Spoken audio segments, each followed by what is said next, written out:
성경 말씀 신약 성경 로마서 3장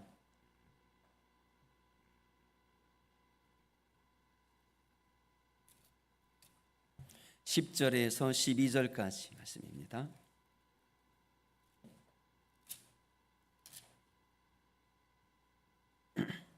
로마서 3장 10절에서 12절까지 우리 같이 한 목소리 읽겠습니다. 시작. 기록된 바 의인은 없나니 하나도 없으며 깨닫는 자도 없고 하나님을 찾는 자도 없고 다 치우쳐 함께 무익하게 되고 선을 행하는 자는 없나니 하나도 없도다. 아멘. 자, 우리 성경 암송 오늘 이번 주 이사야 9장 6절 우리 세 번 같이 우리 같이 한번 해보겠습니다. 시작. 이사야 9장 6절 말씀. 이는 한 아기가 우리에게 낳고 한 아들을 우리에게 주신 바 되었는데 그의 어깨에는 정사를 메었고 그의 이름은 기묘자라 모사라 전능하신 하나님이라 영존하시는 아버지라 평강의 왕이라 할 것임이라. 다시 합니다. 시작. 이사야 9장 6절 말씀. 이는 한 아기가 우리에게 낳고 한 아들을 우리에게 주신 바 되었는데 그의 어깨에는 정사를 메었고 그의 이름은 기묘자라 모사라 전능하신 하나님이라 영존하시는 아버지라 평강의 왕이라 할 것임이라. 한 번 더 합니다. 시작. 이사야 9장 6절 말씀. 이는 한 아기가 우리에게 낳고 한 아들을 우리에게 주신 바 되었는데 그의 어깨에는 정사를 메었고 그의 이름은 기묘자라 모사라 전능하신 하나님이라 영존하시는 아버지라 평강의 왕이라 할 것임이라. 아멘. 할렐루야. 우리 사랑하는 성도 여러분을 주의 이름으로 축복합니다.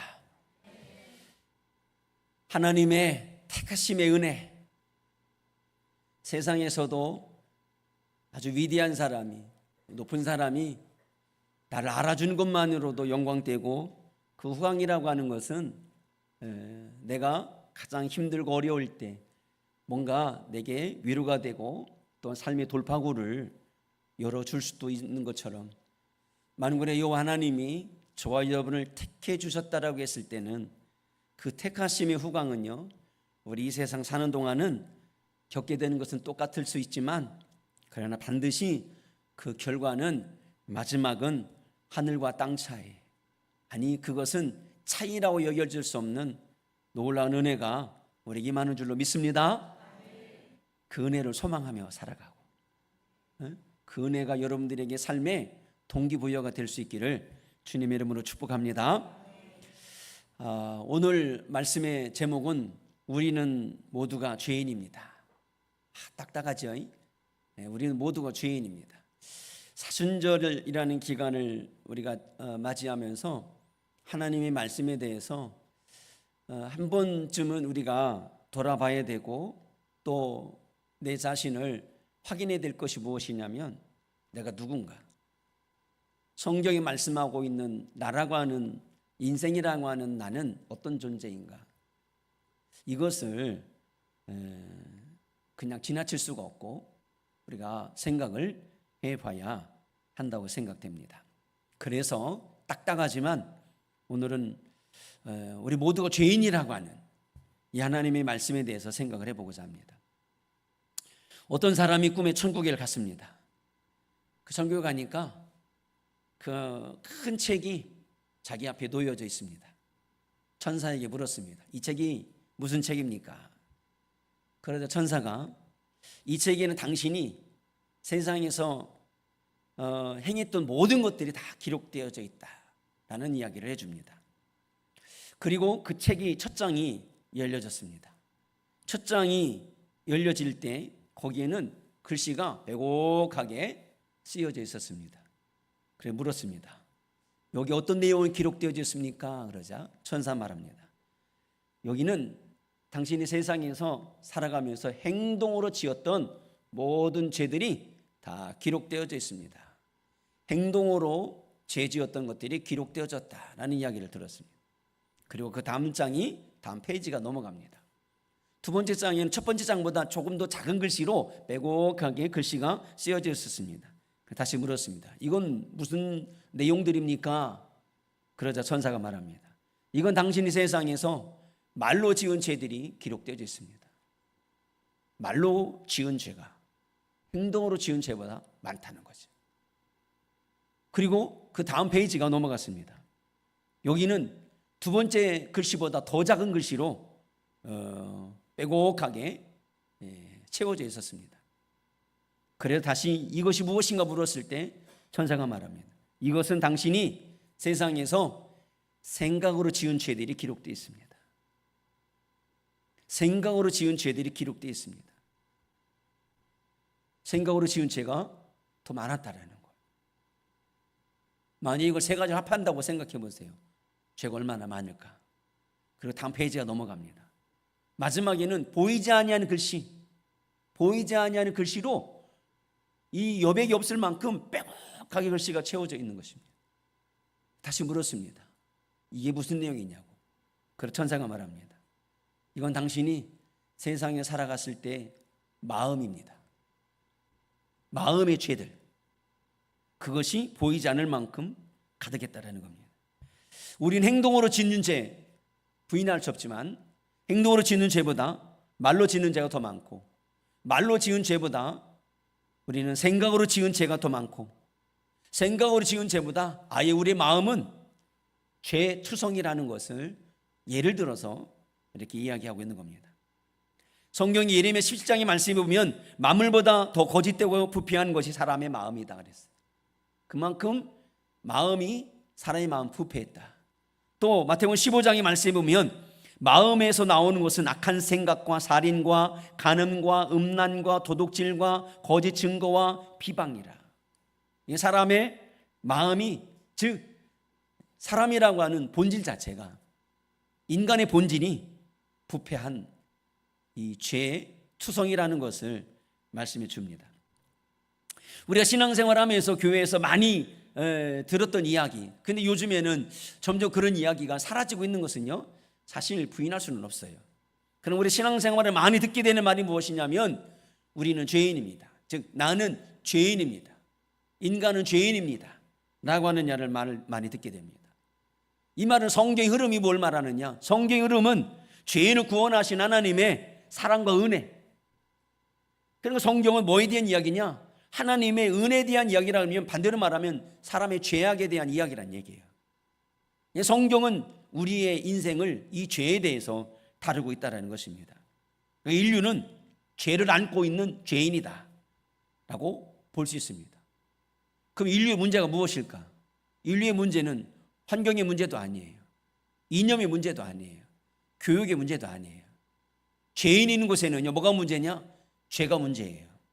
교도소에서요, 위험한 사람이 한 사람이 이제 모든 형기를 다 마치고 죄값을 다 치렀다 할지라도 그 사람 어느 동네에 사느냐에 따라서 그 동네는 초긴장하잖아요. 왜 우리 동네로 그 사람을 보냈느냐라고 하면서 막 데모하고 그만큼 죄인 한 사람이 있는 그곳은요, 모든 주민들이 평안할 날이 없는 거예요. 그러면 인간이라고 하는 본질 자체가 마음이 부패한 죄인인데 인류의 문제가 뭐겠어요? 나타나는 것은 진정한 문제가 아니죠. 인류의 문제는 죄의 문제라고 볼 수 있습니다. 자, 그러면 왜 죄의 문제일까? 왜 죄가 문제가 되느냐? 죄는요, 반드시 뭐가 따르냐? 대가, 형벌이 따르게 됩니다. 왜 죄가 문제가 될 수 있느냐? 왜 인류의 문제가 죄라고 그러면 그 죄가 문제가 되느냐? 죄에는요, 반드시 형벌이 따라요. 성경에서는 죄값은 사망이라고 했거든요. 그러면 자, 사망이 뭡니까? 사망은 죽음이고 멸망이에요. 사망이라고 하는 것은 죽음을 말하는 거고 멸망을 의미하는 거예요. 여러분, 우리는 세상에서 뭐라고 말하냐면 생자필멸이라고 얘기를 합니다. 살아있는 것을 반드시 죽는다라고 얘기합니다. 그럼 여러분 생각해 보세요. 사람 왜 죽어야 할까요? 왜 생자필멸이냔 말이에요. 왜 살아있는 것은 반드시 죽어야 됩니까? 당연한 거예요? 그게 왜 당연한 거예요? 살아있는 것은 왜 죽어야 합니까? 죄로 인해 형벌이 왔고 형벌은 사망이라고 그러면 여러분 사망은 죽음을 의미합니다. 지금까지 인류가 죽어왔기 때문에 죽는 게 당연하다. 여러분 죽는 게 당연하냐? 죽지 않는 게 당연하냐? 안 죽을 수는 없느냐는 얘기예요. 그러면 여러분 이 죄값으로 인해 형벌이 왔다 그러면 이 형벌은 이게 사망이고 죽음이다. 그럼 인류가 죽는다라고 하는 것은요, 이 죽음은요 어떠한 죄에 대한 심각한 벌로 인해서 형벌로 인해서 죄의 결과로 인해서 주어진 것은 아닐까. 그럼 여러분 인류의 문제는 죽음의 문제라는 것은 죄의 문제라는 걸 이야기하는 것입니다. 또 우리는 살아가면서 원치 않냐는 많은 고통을 받아요. 아픔도 겪고 고난도 당하고 병들기도 하고 그러다 결국에는요 죽게 됩니다. 이런 고난의 삶은 왜 왔을까요? 왜 이런 저주가 우리에게 왔을까요? 여러분 우리는 이런 저주가 당연합니까? 왜 당연해? 우리는 원치도 않는데, 우리는 그런 고난을 원하지 않는데, 그런 불행을 원하지 않는데, 근데 여러분 이런 이 고생이라고 하는, 고통이라고 하는, 고난이라고 하는 것, 이것이 왜 왔겠습니까? 이것 또한 어떠한 죄에 대한 값으로, 죄에 대한 결과로 우리에게 이런 고통이 온 것은 아닐까?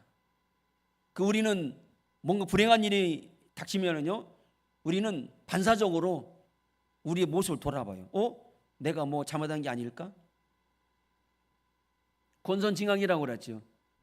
뭔가 우리가 하나님 앞에 살아가면서 뭔가 옳지 못한 일을 했다, 뭔가 잘못한 일을 했다, 그러면 반드시 우리는 그에 대한 대가, 그래 우리가 뭔가 불행이라는 것을 만나게 되면은요, 내가 뭔가 잘못한 것은 없는가?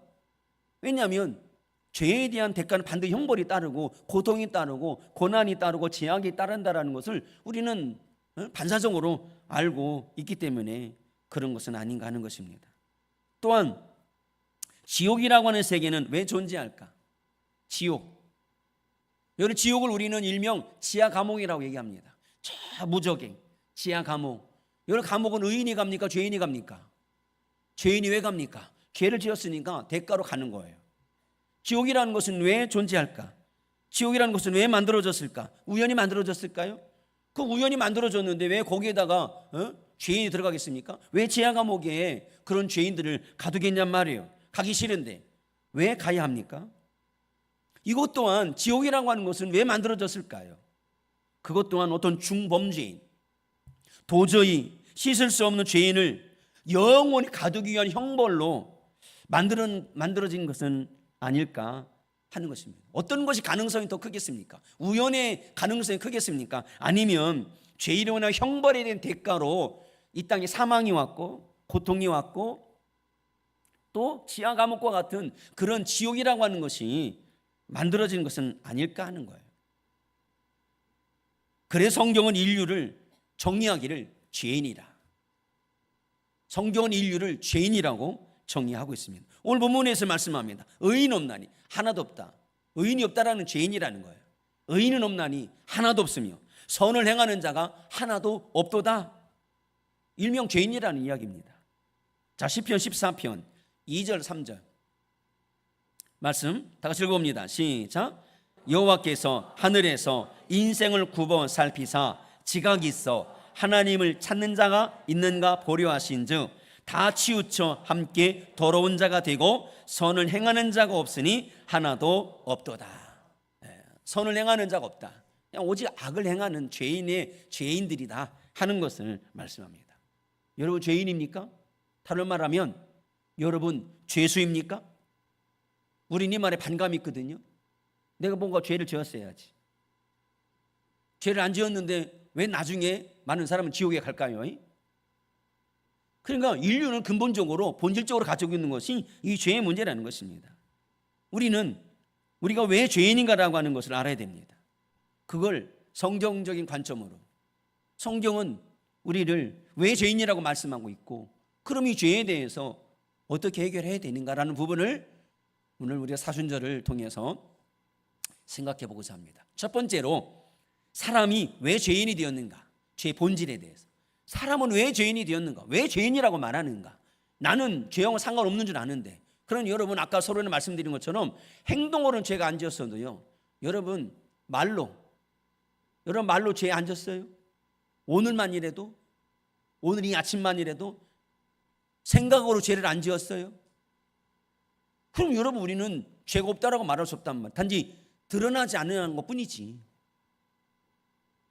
생각이 있는 것도요, 그 생각을 사람은 모르니까, 세상을 보이지 않으니까. 그러나 마음을 감찰하시는 분은 하나님이시란 말이에요. 그럼 여러분, 죄가 없다라고 우리는 말할 수 없단 말이에요. 자, 그러면 왜 우리는 죄인인가? 죄의 기원, 이 죄의 기원은 어디로 올라가냐면 창세기 3장의 말씀에서 시작이 됩니다. 하나님께서 세상을 6일 동안 천지 만물을, 이 우주 삼라만상을 다 만드셨어요. 그리고 마지막 날 사람을 하나님의 형상을 따라 흙으로 만드시고, 그리고 하나님의 생기를 불어넣어서 영원히 살아있는, 동물들은요 하나님의 생기가 없어요. 동물은 영혼이 없는 거예요. 동물들은 죽으면 땅으로 그냥 사라지는 거예요. 동물들에게 영혼이 있는 것처럼 믿지 마세요. 영혼이 있는 것처럼 생각하면 안 돼요. 그러나 사람에게는 하나님이 하나님의 형상을 따라 하나님의 영을 불어넣어서 영이 육신은 죽을지 몰라도 영이 살아있는 존재로 만드셨던 것입니다. 그리고 그들을 하나님의 평화의 동산, 에덴 동산에서 살게 했습니다. 하나님과 교제하고 모든 만물들과 함께 교제하며 살아가도록, 행복하게 살아가도록, 그곳 영생할 수 있는, 영생하는 존재로 하나님이 만들어 두셨어요. 이게 창조의 본질이에요. 영생하는 존재로 행복하라. 그게 창조의 본질인 것입니다. 그리고 그들에게 하나님이 에덴 동산에서, 왜 그들에게는, 하나님의 영상을 따라 지은 그들에게는 하나님과의 약속이 있었어요. 하나님과의 약속. 여러분, 동물들하고 아무리 약속해봐야, 여러분 그 약속 동물들과 어느 정도 지켜지냔 말이에요. 그런데 하나님은 하나님의 영상을 따라 지음받은 사람에게 하나님과 약속을 했어요. 그 약속이 무엇이냐면 지켜야 할 계명을 준 거예요. 순종하면 영생 복락이지만 불순종하면 반드시 죽는다. 그 계명인 거예요. 순종하면 영원한 영생 복락을 누리지만 불순종하면 반드시 죽을 것이다 하는 그런 하나님의 계명을 정해 주었습니다. 자, 창세기 2장 16절 17절 읽어봅니다. 시작. 여호와 하나님이 그 사람에게 명하여 이르시되 선악을 알게 하는 나무의 열매는 먹지 말라. 내가 먹는 날에는 반드시 죽으리라. 이 계명을, 이 약속을 아담과 하와 사람과 맺었어요. 다른 건 다 임의할 수 있지만 이 선악을 알게 하는 나무는 절대 먹지 마라. 만일에 이걸 범하면 반드시 죽을 것이다 라는 그런 하나님의 이 계명을 주었습니다.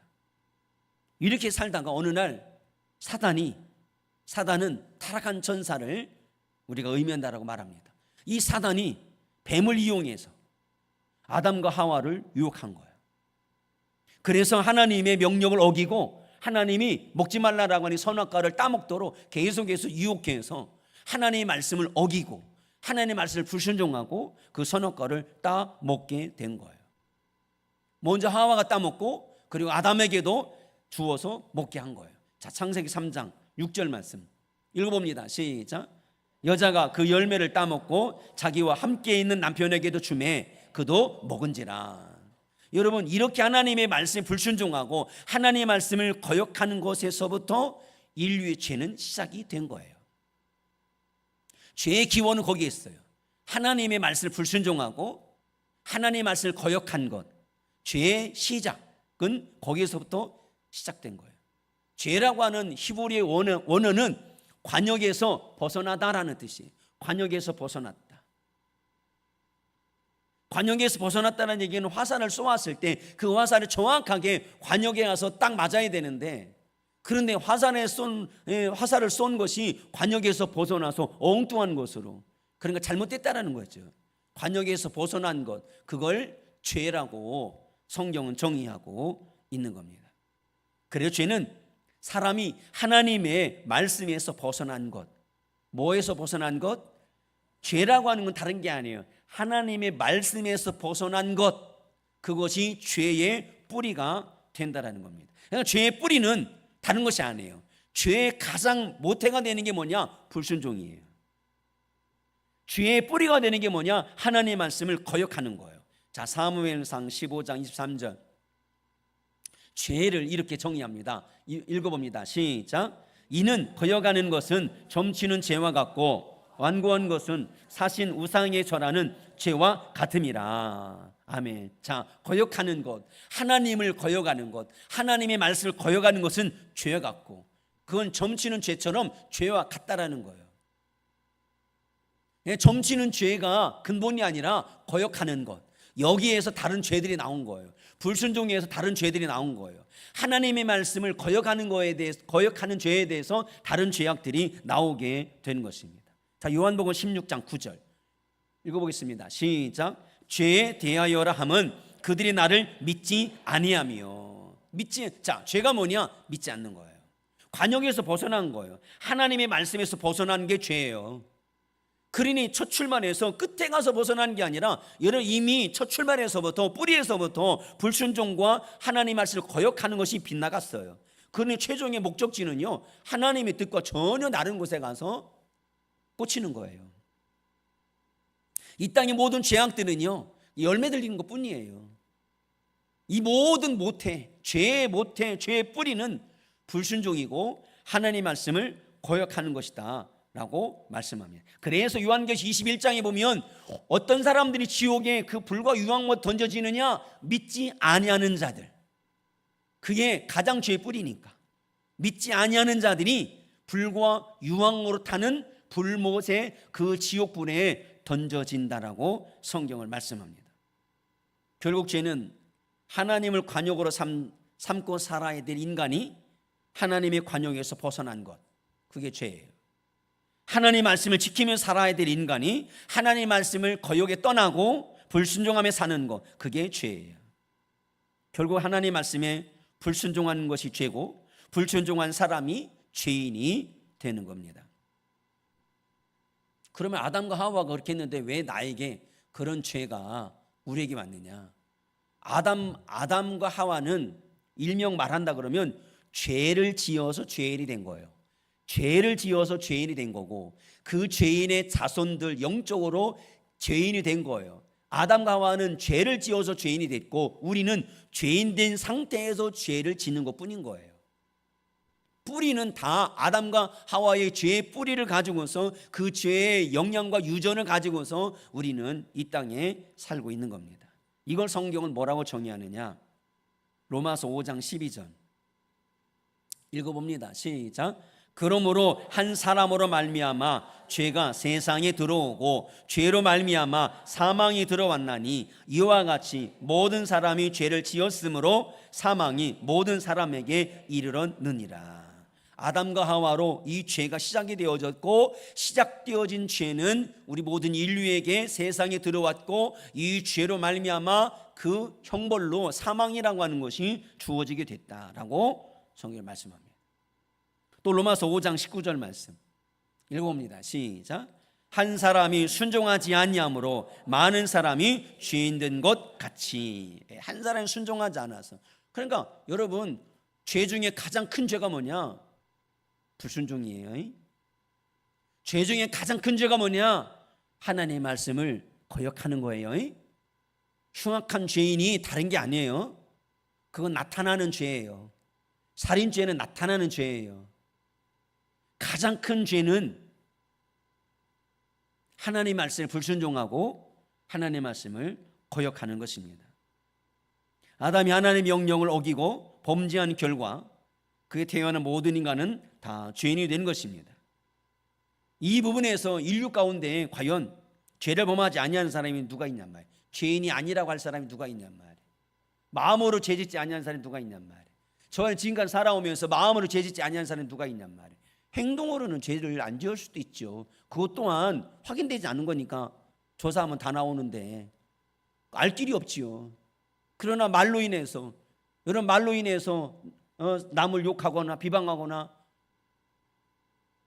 만일에 그걸 세상적으로 상관한 명예훼손죄로 여러분 고소할 수도 있는 거 아니에요. 죄짓지 아니한 사람이 누구 있어요?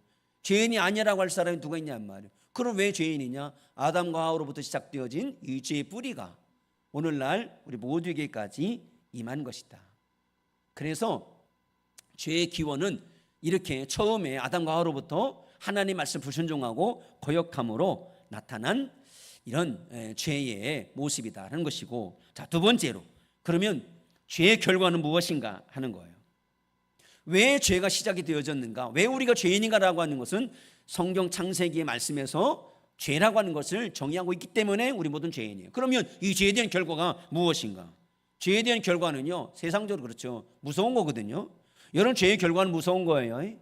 죄의 대가는 아주 이건 준엄한 거예요. 이건 누구도 그 죄에 대해 죄의 결과가 딱 떨어졌을 때는, 선고가 떨어졌을 때는 누구도 거기에 저항할 수가 없는 겁니다. 그때부터는 이 강제적인 권력의 힘이 그 죄인을 억압하는 거예요.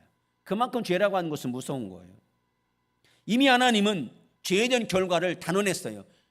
하나님 말씀에 불순종하면, 어기면 반드시 죽는다. 사망이라고 하는 것을 이미 형벌을 예고했습니다. 그러니까 죄의 열매라고 하는 죄의 결과라는 것은 죽음이고요, 사망으로 나타나는 거예요. 자, 로마서 6장 23절 읽어봅니다. 시작. 죄의 값은 사망이요. 죄의 값은 뭐라고요? 예, 죄의 삭은 사망이요 라고 이야기합니다. 자, 그러면 사망, 죽음을 말하거든요. 성경에서는 죽음을 세 가지로 이야기를 합니다. 첫 번째, 육체적인 죽음을 말해요. 육체적인 죽음이 무엇이냐? 몸과 영혼이 분리되는 거예요. 그걸 우리는 죽음이라고 이해합니다. 분리가 죽음인 거예요. 그러니까 내 몸에서 내 영이 떠나가는 거, 내 영이 빠져나가는 거, 내 영이 사라지는 거, 그게 죽음인 거예요. 그러면 여러분, 그때 죽음을 뭘 말하느냐? 내 몸이 죽는 거예요. 첫 번째 죽음은 육체적인 죽음을 말합니다. 그건 내 몸에서 영혼이 빠져나가는 거. 그럼 육체는 쓸모가 없는 거예요. 자, 히브리서 9장 27절 읽어봅니다. 시작. 한 번 죽는 것은 사람에게 정해진 것이요. 이 죄 때문에. 그러니까 여러분, 사람이 죽는 게 당연한 게 아닌 거예요. 그건 죄의 대가예요. 죄의 형벌이란 말이에요. 사람은 영생하는 존재를 하나님이 만들었는데, 그런데 죄로 말미암아서 사망이라고 하는, 죽음이라고 하는 것이 온 거예요. 이게 죽는 게 당연한 게 아니에요. 안 죽는 게 당연한 거예요, 그게. 근데 우리는 이 땅에서 죄인이기 때문에 형벌이라는 걸 당연하게 우리는 여기고 있다는 얘기입니다. 자, 두 번째로, 첫 번째는 육체적인 사망, 두 번째는 영적인 사망. 영적인 사망이에요. 영적인 사망이 무엇이냐? 하나님과의 분리예요. 영적인 사망은 하나님과 영적인 교제가 끊어진 거예요. 그걸, 왜냐하면 우리는 하나님으로부터 받았잖아요.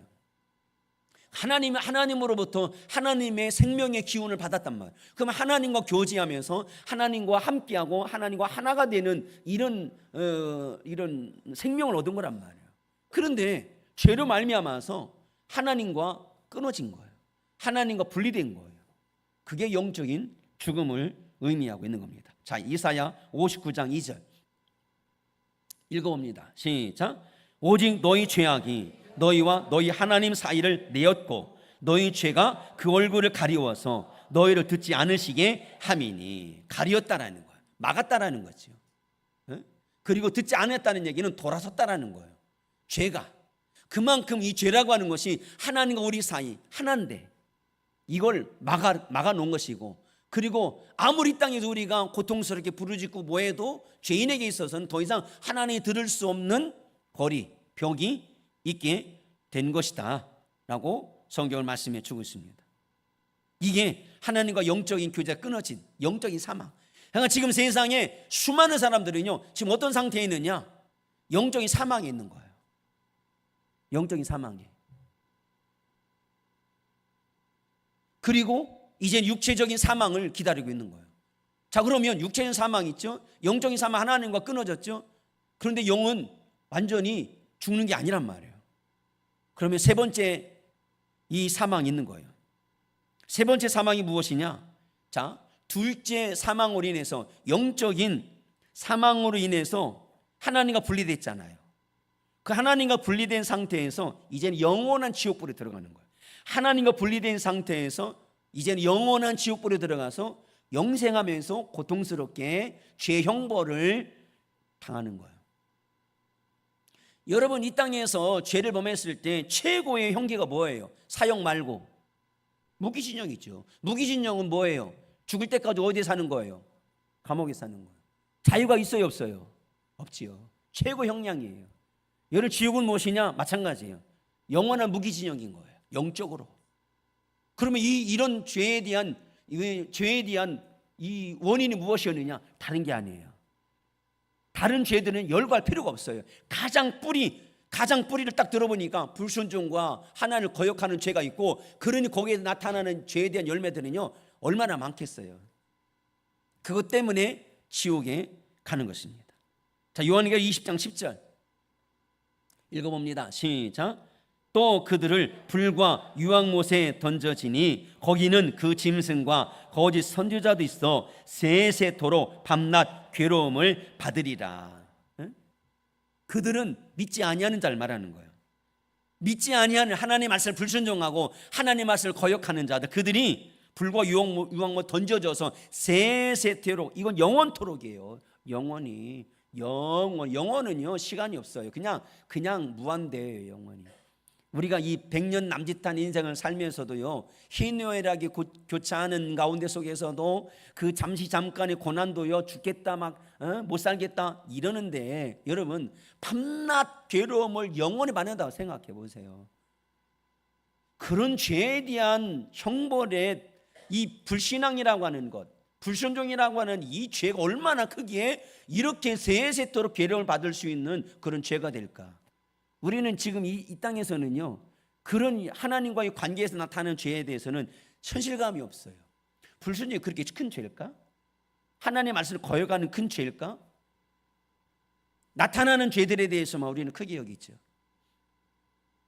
그만큼 세세토록 괴로움을 받는다라고 하는 것은요, 이 땅의 죄 열매들이 문제가 아니에요. 가장 죄의 근원이 되는 그 죄로 인해서 그런 형벌을 받게 된다는 겁니다.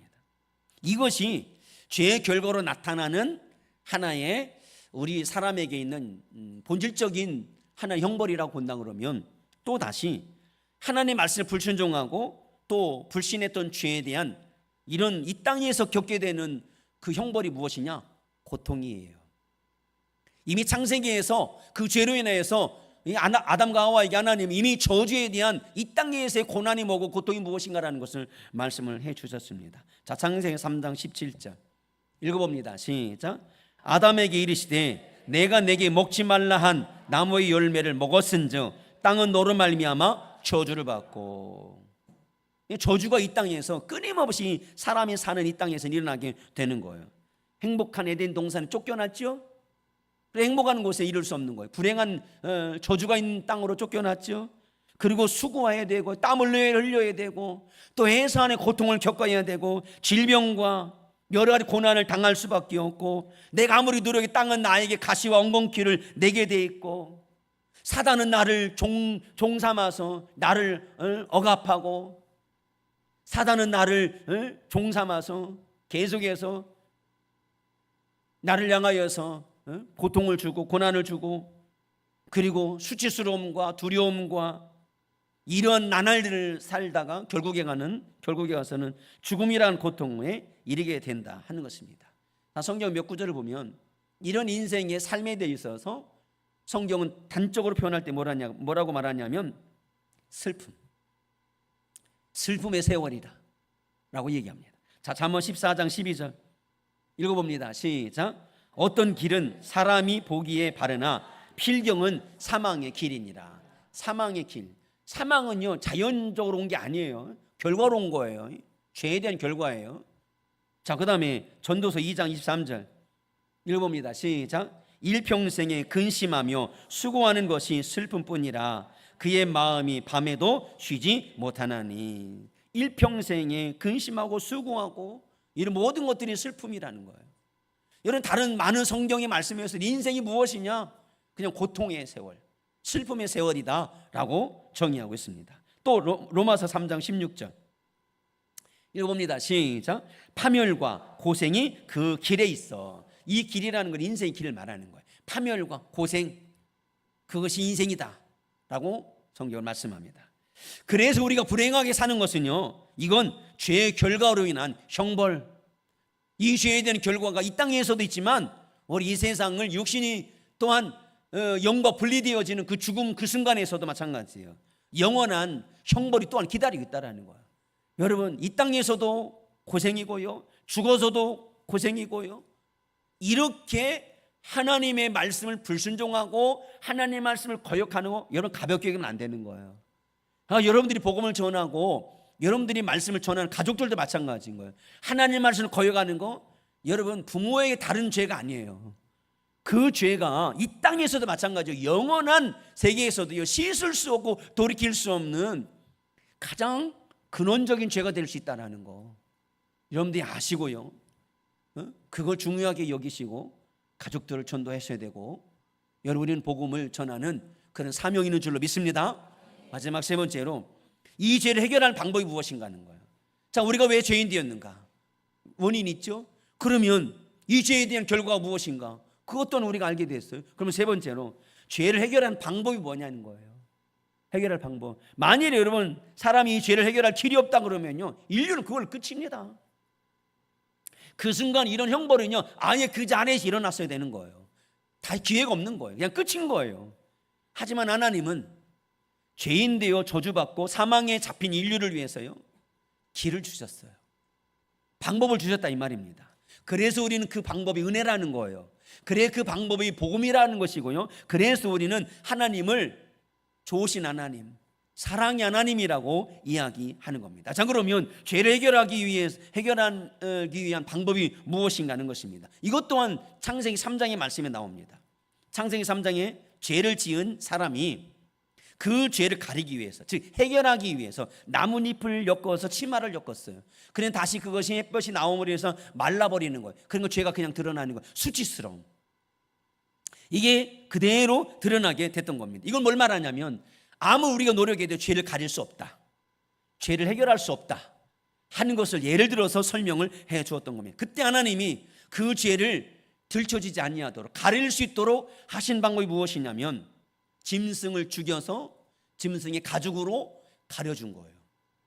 짐승의 피로 짐승을 죽여서 피 흘려 죽이고, 그러난 다음에 그 값으로 갖다가 죄인들의 수치를 가려서 수치가 보이지 않게 했다 하는 것입니다.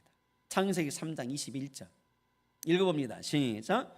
여호와 하나님이 아담과 그의 아내를 위하여 가죽옷을 지어 입히시니라. 이 가죽옷은요 짐승의 가죽을 말하는 거예요.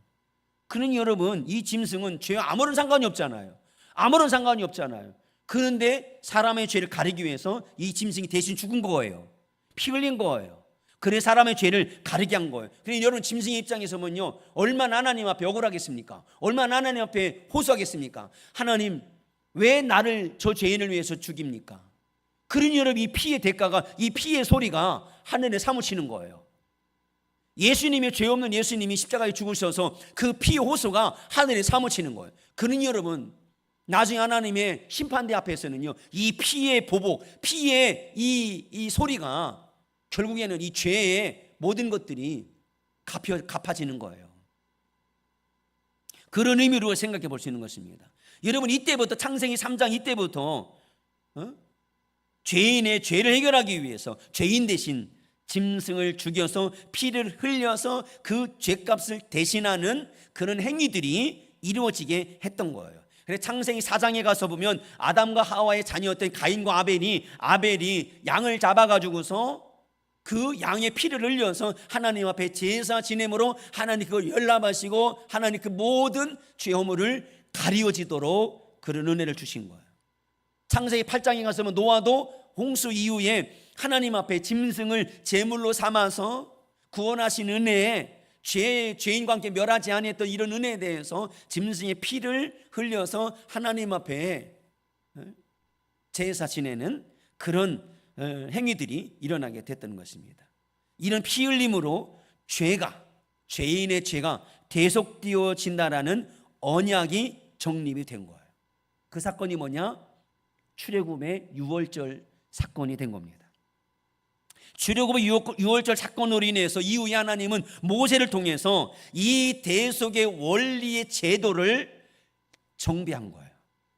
그의 계명에서 하나님이 주신 계명에 대해서 이런 피 흘림에 대한 것을 계명으로 제도화해서 법으로 하나님이 그것을 삼아 주신 거예요. 그때부터 이스라엘은 이 피 흘림의 제사, 즉 죄를 가리는 이 피 흘림의 제사가 하나님의 백성들에게서는 반드시 행하게 됐던 겁니다.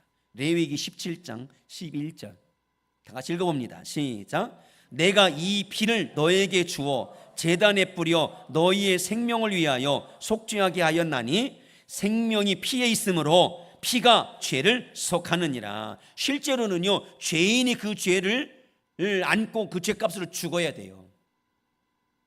그 영원한 멸망까지 가야 되는 거예요. 근데 하나님이 그걸 막으시기 위해서 대신 죄인의 죄를 가릴 수 있도록 정결한 짐승을 죽여서 그 핏값으로 그 죄를 가리게 했던 것입니다. 자, 그리고 히브리서 9장 22절 말씀에 보면 읽어보겠습니다. 시작. 모든 물건이 피로써 정결케 되나니 피 흘림이 없은즉 사함이 없느니라. 피 흘림이 없으면 사함이 없어요. 피 흘림이 없다 그러면 죄 사함이 없다라는 얘기입니다. 그런데 여러분 생각해 보세요. 사람의 죄와 어떻게 짐승의 피가 같겠냔 말이에요. 사람의 목숨과 짐승의 목숨이 어떻게 같아요? 에? 영생하는 존재인 사람의 이 값과 짐승의 값이 어떻게 같겠냔 말이에요. 짐승의 피로 사람의 죄를 영원히 속죄할 수 있는 것은 안 되는 것입니다. 단지 하나님이 그걸 통해서 우리에게 보여주는 게 뭐냐면 사람의 죄를 반드시 그 핏값을 해결해야 한다 하는 것을 짐승의 예를 들어서 우리에게 보여준 것뿐이에요. 그래서 성경은 이걸 뭐라고 말씀하냐면 히브리서 10장 1절 읽어봅니다. 시작. 해마다 늘 드리는 같은 제사로는 나오는 자들을 언제나 온전하게 할 수 없느니라. 그냥 그렇게 피가 죄를 가리게 된다라는 것을 그냥 하나님은 보여준 것뿐인 거예요. 그러면서 말씀하는 게 뭐냐면 이 피가, 짐승의 피가 너희의 죄를 온전히 씻을 수 있는 것은 아니다. 단지 피가 반드시 죄를 가리게 된다라는 것을 보여준 것뿐입니다. 그러면 근본적인 해결책이 필요했다라는 이야기입니다. 그러면 여러분, 사람의 죄보다 거룩한 제물이 필요하고요, 의로운 제물이 필요해요. 짐승의 피가 아니라 사람의 죄보다 더 거룩하고 더 의로운 자의 목숨, 피값이 필요했던 거예요. 이것이 신약에서 예수님께서 하나님의 독생자이지만 인간의 몸을 입고 이 땅에 오셔서 피 흘려 죽으심으로 말미암아 인류의 죄를 완전히 대속할 수 있는 거룩한 보혈이 됐다라고 성경을 말씀하는 거예요. 베드로전서 1장 19절 읽어봅니다. 시작. 오직 흠없고 점없는 어린 양 같은 그리스도의 보배로운 피로 된 것이니라. 예수님의 십자가의 피를 보배로운 피, 즉 인류의 죄를 가릴 수 있는, 영원히 속죄할 수 있는 보배로운 목숨 피라고 말씀합니다. 마태복음 26장 28절 예수님께서 말씀합니다. 읽어봅니다. 시작. 이것은 죄의 사함을 얻게 하려고 많은 사람을 위하여 흘리는 바 나의 피 곧 언약의 피니라. 네. 죄의 사함을 위해서 예수님이 흘려주시는 피라고 말씀하고 있습니다. 히브리서 9장 12절 말씀도 읽어봅니다. 시작. 염소와 송아지의 피로 하지 아니하고 오직 자기의 피로 영원한 속죄를 이루사. 예, 짐승의 피로는요, 피가 죄를 가린다는 예를 보여준 거예요. 근본적인 해결책이 아니라 근본적인 해결책은 사람의 죄보다 의로운 자의 목숨값이 필요한 거예요. 그래서 예수님께서 하늘보좌를 버리고 인간의 몸을 입고 이 땅에 오셔서 피 흘리심으로 말미암아 인류의 모든 죄를 단번에 사할 수 있게 하셨다는 거예요. 그래서 여러분, 예수님 대속 제물이 되셔서 해결할 수 없었던 인류의 죄의 문제를 해결해 주셨던 것입니다. 그런 하나님의 은혜를 사람들이 어떻게 받아야 되느냐? 자, 첫째 사망, 육체의 죽음은요, 죄값으로 인해서 주어진 거예요. 그 형벌이라는 것은 피할 수 없어요. 그건 이미 죄값으로 인해서 3번 죽는 건 정해진 거예요. 그럼 여러분, 적어도 우리에게는요, 두 번째 죽음, 세 번째 죽음을 피할 수 있도록 하나님께 그 방법을 주셨단 말이에요. 그러면 첫 번째 죽음이라는 것은 어쩔 수 없지만 왜 방법이 있는데 두 번째 죽음과 세 번째 죽음을 그걸 우리가 맞이하냔 말이에요. 첫 번째 죽음도 감당할 수 없어서 얼마나 그걸 절망스럽게 여기는데 두 번째, 세 번째 죽음은요, 이건 차라리 죽도 않습니다. 영원한 멸망을 왜 걸어가냐 이 말이에요. 그럼 그렇게 하지 아니하기 위해서는 어떻게 되느냐? 다른 거 없어요. 대속 제물이 되신 예수 그리스도를 믿으라는 거예요. 하나님의 방법이 불순종하지 말라는 거예요. 대속 제물이 되신 예수 그리스도를 믿으라고 성경은 그 방법을 우리에게 주신 줄로 믿습니다. 사도행전 16장 30절 31절 읽어봅니다. 시작. 선생들이여 내가 어떻게 하여야 구원을 받으리까? 이르되 주 예수를 믿으라. 그리하면 너와 내 집이 구원을 받으리라. 멸망하지 아니할 수 있는 길이 뭡니까? 그러자 주 예수를 믿으라. 따라합니다. 주 예수를 믿으라. 예수님이 어떤 걸 믿으라는 거? 예수님이 나를 대신해서 내 죄를 속하여 주신 걸 믿으라는 거예요. 예수님은 내 죄를 대신해서 대속 제물이 되어 주심으로 내 죄가 영원히 사라졌다라는 걸 믿으라는 거예요. 그럴 때 구원을 얻는다라고 성경을 말씀합니다. 여러분 그 은혜를 잊지 않기를 주님의 축복합니다. 물리학자였던 아이작 뉴턴이라는 사람이 있어요. 이 사람이 노년에 들었을 때 건망증, 즉 치매가 온 것입니다. 모든 걸 다 잃어버리는 거예요. 나이도 잃어버리고요, 자기 생일도 잃어버리고요, 그리고 친구들도 몰라보는 거예요. 주변의 사람들을 몰라보는 거예요. 근데 이 사람에게 잊지 않고 있는 것이 두 가지가 있었다고 합니다. 그래서 주변의 사람들이 선생님, 지금 선생님이 기억하고 있는 것이 무엇입니까? 라고 물을 때 이 뉴턴은요 두 가지를 항상 얘기했다고 합니다. 첫 번째, 내가 죄인이라는 것과 예수님의 나의 구주라고 하는 것. 여러분 이런 아름다운 치매 걸리시길 바랍니다. 예수 그게 뭐요? 이런 말 하지 않길 바라요. 그런데 그걸 어떻게 알아요?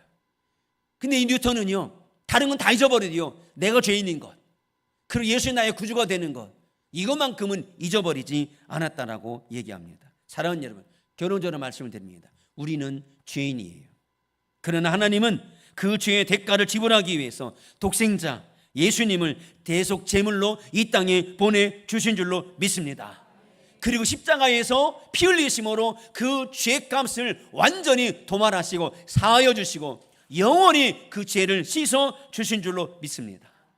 우리는 그 진리를 믿는 자예요. 그 믿음으로서는 저와 여러분 되시기를 예수님의 이름으로 축원합니다. 할렐루야. 이 우리 하나님 앞에 고백하는 마음으로 찬양합니다. 죄에 빠져 헤매이다가